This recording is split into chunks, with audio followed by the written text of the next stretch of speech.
सभी स्कूलों में स्कैम्स किए जा रहे हैं। टीचर्स बच्चों को गाइड्स लेने के लिए मजबूर भी करते हैं। बच्चे कोई तोते थोड़ी ना है कोई इनको पिंजरों में ही बंद करके रखा जाए।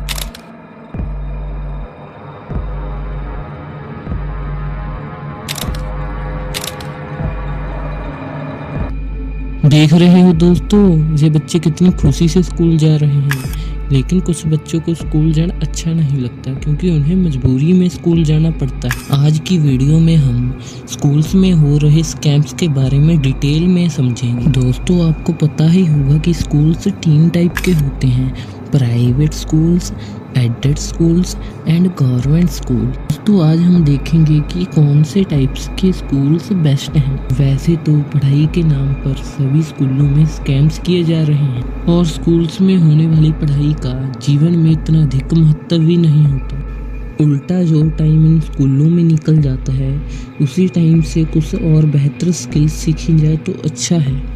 पेरेंट्स को बस ऐसा ही लगता है कि स्कूल्स में टीचर्स बच्चों को डिसिप्लिन में रखकर कुछ ज्ञान दे रहे होंगे जो उनके जीवन में कुछ काम आ सके। लेकिन स्कूल्स में तो अलग ही स्कैम्स चल रहे होते हैं। जैसे कि आप लोगों ने देखा ही होगा कि स्कूल्स में टीचर्स बच्चों को समझाते हुए बोर्ड्स पर काम कराते हैं, लेकिन कई स्कूलों में टीचर्स बच्चों को गाइड्स या एमपीडीस लेने के लिए कहते हैं और टीचर्स बच्चों को गाइड्स लेने के लिए मजबूर भी करते हैं। लेकिन इससे बच्चों का बहुत ज़्यादा नुकसान होता है। अभी बहुत लोग मेरे से डिसएग्री भी होंगे, लेकिन यही असलियत है। बच्चों को गाइड्स सिर्फ पढ़ने के लिए यूज नहीं कराई जाती, बल्कि इससे टीचर्स का बहुत सारा काम कम हो गया था ना। इसलिए पेरेंट्स के सामने दिखावा करने और टाइम को निकालने के लिए बेचारे बच्चों को जिस गाइड की क्लास के सभी सब्जेक्ट्स के सोल्यूशंस दे रखे होते हैं उससे फिर से सारा काम देखकर लिखना पड़ता है। पता है क्यों? ताकि बच्चों के पेरेंट्स को दिखा सके कि हम बच्चों को स्कूल में काम कराते हैं, लेकिन ये सभी काम एक तरह के कॉपी पेस्ट हैं। इससे बच्चों का टाइम बहुत खराब होता है। पेरेंट्स को लगता है कि बच्चे स्कूल में पढ़कर कुछ सीखकर नौकरियों पर लग जाएंगे, लेकिन स्कूलों में तो उल्टा रट्टा लगवाया जा रहा है। किसी को भी समझने की बजाय मार्क्स लेने के लिए ही पढ़ना है। हाँ, मैं मानता हूँ कि मार्क्स नौकरियों के लिए जरूरी हैं, लेकिन आजकल के बच्चे कोई चीज सीखने की बजाय सिर्फ 2 पल की खुशी के लिए मार्क्स के पीछे भाग रहे हैं। मार्क्स की बजाय कुछ सीखना ही जरूरी है, लेकिन सभी लोगों ने कह रखा है कि मार्क्स लाओ और नौकरियां पाओ। लेकिन सच में ऐसा होता तो आज भारत पढ़े लिखे अनपढ़ लोगों का नाम ना होता और आजकल लोग बेरोजगार ना होते। हाँ, मैं साफ कह सकता हूँ कि स्कूलों में पढ़ के कुछ सीखने को तो नहीं मिलता, लेकिन कुछ समझदार बच्चे कुछ सीखने के लिए यूट्यूब में क्रिएटर्स को देखते हैं और अपने सपनों को पूरा करने की सोचते हैं। लेकिन स्कूल वालों ने अपना काम चलाने के लिए पेरेंट्स को अलग ही पट्टी पड़ा रखी है। स्कूल वाले पेरेंट्स को कहते हैं कि बच्चों को मोबाइल फोन से दूर रखो, और जो मूर्ख पेरेंट्स अपने बच्चों को उनके सपने पूरे करने देने की बजाय वहीं पर उनके सपने नष्ट कर देते हैं और कहते हैं कि कितना काम तुम्हें स्कूल का मिलता है, तुम उतना काम चुपचाप करो। बच्चे सारा दिन स्कूल का काम करने के लिए थोड़ी ना रखे हैं, बल्कि उन्हें यूट्यूब पर कुछ अलग सीखने के लिए टाइम देना चाहिए। क्योंकि स्कूल में तो पढ़ाई होती नहीं, लेकिन कई बच्चों को तो ट्यूशन में भी लगा दिया जाता है।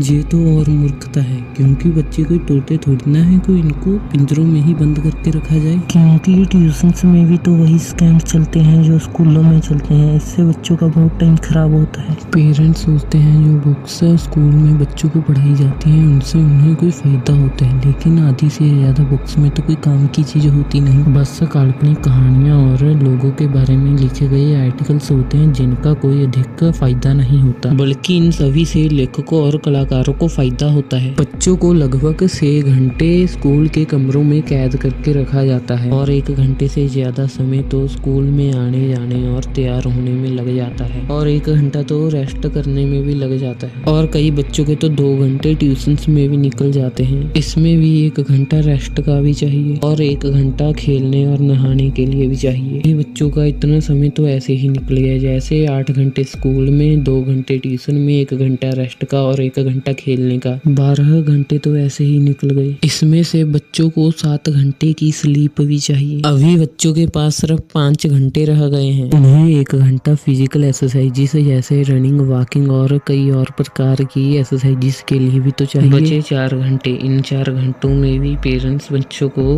कुछ सीखने नहीं देते, बल्कि फोन को छीन कर स्कूल का काम करने के लिए कहते हैं। फिर आप ही बताओ, आजकल डिजिटल और टेक्नोलॉजी का ही जमाना चल रहा है। पेरेंट्स बच्चों को ये सभी चीजें पैसे लगाकर सीखने नहीं दे सकते, लेकिन ये सारी चीजें यूट्यूब जैसे फ्री के प्लेटफॉर्म में सीखी जा सकती हैं। लेकिन क्या पेरेंट्स बच्चों को ये सभी चीजें सीखने के लिए फोन्स भी नहीं दे सकते, जिससे यूट्यूब से फ्री में बच्चे कुछ सीख सकें? ये सभी चीज़ें सीखना इसलिए बहुत ज़रूरी है क्योंकि आजकल इसी का ज़माना चल रहा है। हाँ, जब बारी आती है स्कूल्स में लगने की तो बेस्ट टाइप के स्कूल्स गवर्नमेंट स्कूल्स ही हैं, लेकिन वहाँ का इन्वायरमेंट या बच्चे इतने अच्छे नहीं होंगे। लेकिन स्टडीज प्राइवेट से भी ज़्यादा अच्छी होगी, क्योंकि 6th क्लास से लेकर 12th क्लास की बुक्स गवर्नमेंट और प्राइवेट स्कूल्स में सेम ही होती हैं, जैसे SST, मैथ और साइंस की बुक्स। यदि पेरेंट्स के पास ठीक ठाक पैसे होते हैं तो फिर ही बच्चों को प्राइवेट स्कूल्स में लगाना चाहिए, लेकिन एडेड स्कूल्स में बिल्कुल नहीं लगना चाहिए। मैं ऐसा इसलिए बोल रहा हूँ क्योंकि एडेड स्कूल्स में बुक्स तो गवर्नमेंट स्कूल की ही होती हैं, लेकिन बच्चों को टीचर्स इतना अच्छे से नहीं पढ़ाते, और इन स्कूलों की फीस भी प्राइवेट स्कूल्स के मामले में थोड़ी सी ही कम होती है। वैसे तो गवर्नमेंट स्कूल्स ही बेस्ट है, क्योंकि जो पैसा इन फालतू स्कूलों में खर्चा जाता है, इससे अच्छा किसी और चीज में लगाया जाए तो फिर ही ठीक है। और बच्चों को अपनी मेन नॉलेज को प्राप्त करने के लिए सिर्फ 4 घंटों से भी कम का समय मिलता है इन फालतू स्कूलों के कारण। क्या ये देश के बच्चों के लिए सही है? और कई पेरेंट्स मोबाइल से बच्चों को कुछ सीखने भी नहीं देते। क्या इतना अन्याय बच्चों के लिए सही